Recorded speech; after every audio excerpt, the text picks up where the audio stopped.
Hey, hi guys, very good morning. So now moving on to the next question, we have to call this function with the value of n as 5, right? So now let's see what happens. So n is 5 here, right? Now static int r is equal to 0 if 5 less than equal to 0. So we are calling this function f5, right? Then we are moving ahead. If 5 less than equal to 0, return 1, so this condition is false.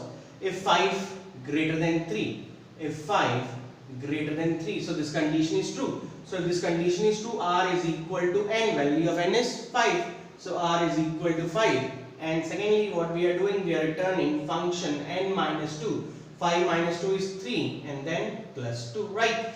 Now we will call this function 3, so value of n is 3 and 3 less than equal to 0 condition false, 3 greater than 3 condition false. We will go to the statement. So it is return f3 minus 1 is 2 and value of r is 5, right?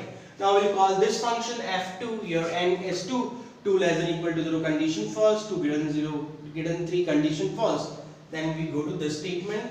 It is return fn minus 1 and value of r is 5. Now we will call this function return f1 plus 5. So n is 1, condition is false, so here it is your return f0, value of n is 5. Now when you call this f0, 0 less than equal to 0, condition is true, so what it will return? It will return 1. So 1 plus 5 is 6. Okay, it will return what? 6. So here comes your 6. 6 plus 5 is 11. So this will return to f2 this 11. 11 plus 5 is 16. So return 16 to f3. 16 plus 2 is 18 and that returns to f5. So value of f5 is 18. Right? So pretty simple. Right guys? So thank you guys. Take care. Bye.